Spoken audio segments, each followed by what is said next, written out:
Fala aí, rapaziada, como é que vocês estão? Para boa parte do Brasil, eu acho que tá tudo certo. Pelo que eu acompanhei nas redes sociais, a maioria dos brasileiros, com exceção, é claro, dos rivais do Rio de Janeiro, Flamengo, Botafogo, Vasco da Gama, eu acho que o restante do Brasil como um todo apoiou o Fluminense, né, nesse título histórico da Libertadores de 2023. Quem sabe uma exceção também do Inter, né, que acabou sendo eliminado pelo próprio Fluminense na semifinal e todo mundo achou que poderia passar e quem sabe também ganhar do Boca na final, mas não aconteceu, então esse era um dos principais motivos também. De quem acompanha o canal sabe que eu sou um gremista fanático, então parabéns Fluminense, vocês mereceram demais e obrigado pelo favorzão que vocês fizeram nessa Libertadores. Mas rapaziada, tirando os elogios de lado, vamos falar um pouco sobre o que foi o jogo também, né? Afinal, foi um jogo com vários momentos de tensões, embora o Fluminense teve um bom controle ainda do jogo na maior parte do tempo, talvez, mas teve alguns momentos bem ociosos onde o Boca Juniors cresceu na partida e por alguns momentos eu pensei que o Boca, quem sabe, chegou mais perto de fazer o segundo do que o Fluminense fazer o segundo. Mas enfim, começando de um início então, o Fluminense eu acho que demorou para entrar no jogo, o Boca começou ainda criando melhores oportunidades, embora o Fluminense ficou até com 80% da posse de bola nos primeiros minutos. Mas isso não se convertia em chances claras. E o Boca Juniors, por mais que também não tivesse chances claras, deu um primeiro chute lá com o Merentiel de fora, experimentando o Fábio, depois ainda teve um lançamento pro Cavani cara a cara com o Fábio também, ali na entrada da área, onde ele acabou tocando para trás, não entendi o motivo, né, pô, o cara é centroavante. Então o Fluminense nessa ali também contou com um pouquinho de sorte, né. A primeira oportunidade, assim, que eu me lembro de cabeça que o Fluminense teve, assim, um pouco mais concreta, foi uma cabeçada com o Nino nos 34 lá do primeiro tempo ainda, logicamente. E aí no lance seguinte o Fluminense ainda consegue fazer o gol com o Cano. Então assim, como eu falei no início, você observa que o Fluminense demorou para entrar no jogo, de fato. Né? Por mais que tivesse muita posse de bola, isso não se convertia em oportunidades, em criação de jogadas. Mas daí então ali, pouco depois dos 35 do segundo tempo, o Cano consegue fazer 1-0 numa tabela pela direita, e aí o Keno cruza pro Cano, que ele é muito inteligente porque ele faz o movimento que é em direção pro gol, e aí ele vai em direção a fora da área, e aí consegue chutar ele um pouco ali perto da marca do pênalti, 1-0, e cara, 1-0 pro Fluminense naquela altura, e foi um gol importante porque você tá se encaminhando pro final do primeiro tempo, e é melhor você ir ganhando, e aí no vestiário com calma você montar a estratégia, ver como é que o adversário vai se comportar, sabendo que ele tem que sair para conseguir empatar o jogo, e foi exatamente o que o Diniz fez. Na verdade, se a gente for olhar no papel, os dois times voltaram com o mesmo elenco, né? Ninguém fez uma modificação no intervalo.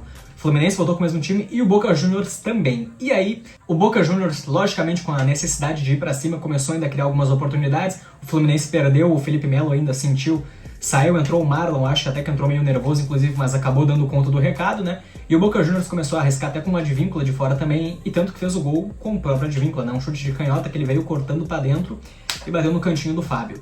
Detalhe que nesse gol ainda, o Fluminense estava com um jogador a menos, porque o Samuel Xavier ainda não tinha retornado pro campo, né? Tava desesperado lá no canto da imagem, querendo voltar pro jogo, mas não foi autorizado pelo Roldan, pelo árbitro da partida, que depois começou a dar amarelo no segundo tempo, né? O que ele não deu de amarelo no primeiro tempo, ele começou a dar no segundo, né? Ele tolerou muito o jogo, acho que até para os times não ficarem muito desfigurados, com muitos amarelados ainda no primeiro tempo.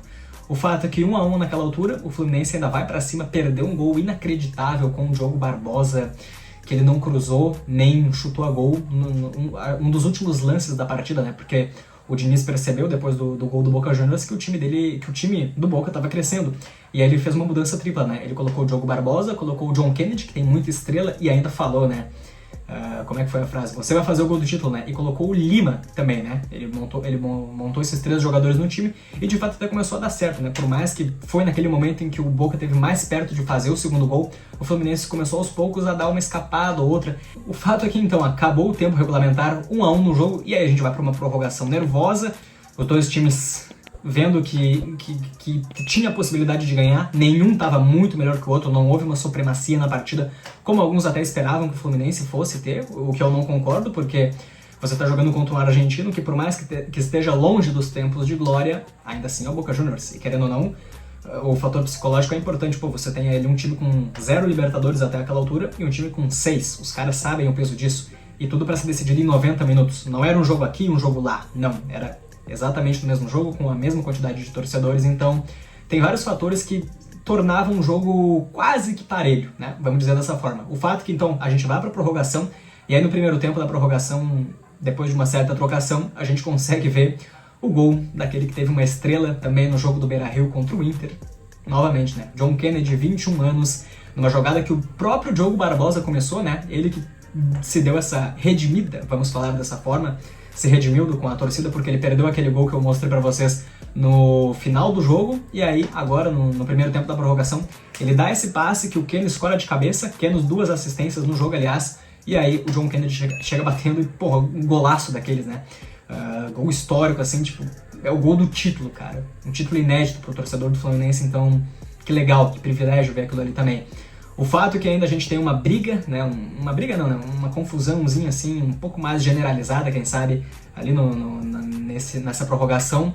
E eu até fiquei com medo porque, porra, era na área do Fluminense, né? Teve um toque de mão ali, claro, do Guga dentro da área, mas acabou não sendo considerado nada. Não sei se ele deu falta do Boca Juniors, agora não me lembro. Mas o fato é que nesse lance a gente tem o Fabra, jogador do Boca Juniors, dando um tapa na cara do Nino, do zagueiro do Fluminense. Então acabou expulso por conta do VAR, né? Porque o Roldan no campo ele deu um amarelo, mas daí o VAR chamou, ele viu o lance, viu que claramente foi uma agressão, o jogador não pode ser idiota a ponto de fazer aquilo. Então foi bem expulso, né? O Fluminense se segurando, passou muito sufoco no final do jogo ainda. O Boca Juniors começou a fazer chuveirinho pra área, chutar de fora, arriscar o Fábio, mas enfim, acabou não sendo suficiente para vazar a zaga do Fluminense pela segunda vez. 2-1 e o Fluminense campeão. Esse se torna o primeiro clube, né, a ser campeão da Libertadores dentro do Maracanã. Rapaziada, parabéns aí pra torcida do Fluminense. Um título muito merecido. Foi crescendo ao longo da competição, teve jogos históricos assim contra o Inter. Contra o Olímpia até passou um pouco mais de facilidade, né? Abriu 3-1 lá no Paraguai. Agora contra o Inter os confrontos foram mais complicados. Teve superação, não foi só na base do talento, porque você tem um jogador expulso. O Fluminense jogou o segundo tempo inteiro, né? Com um a menos no jogo de ida contra o Inter no próprio Maracanã. E aí no Beira-Rio consegue virar um jogo em 10 minutos, em 8 minutos eu acho que foi, né? Aos 36 e aos 43 do segundo tempo, né? Com o gol do John Kennedy de empate, o gol do Cano. Hoje a ordem invertida. O Cano consegue fazer o primeiro gol e o John Kennedy entra para fazer o segundo. Palmas para a torcida do Fluminense também, que fez uma festa maravilhosa nas arquibancadas. Milhares de bandeiras, então merecido, né, cara? Merecido. E o Fluminense é mais um que entra no hall dos brasileiros campeões da Libertadores, tá? Rapaziada, se vocês gostaram do vídeo, deixa o like aí, se inscreve no canal pra apoiar a gente, tá certo? Tamo junto e até a próxima.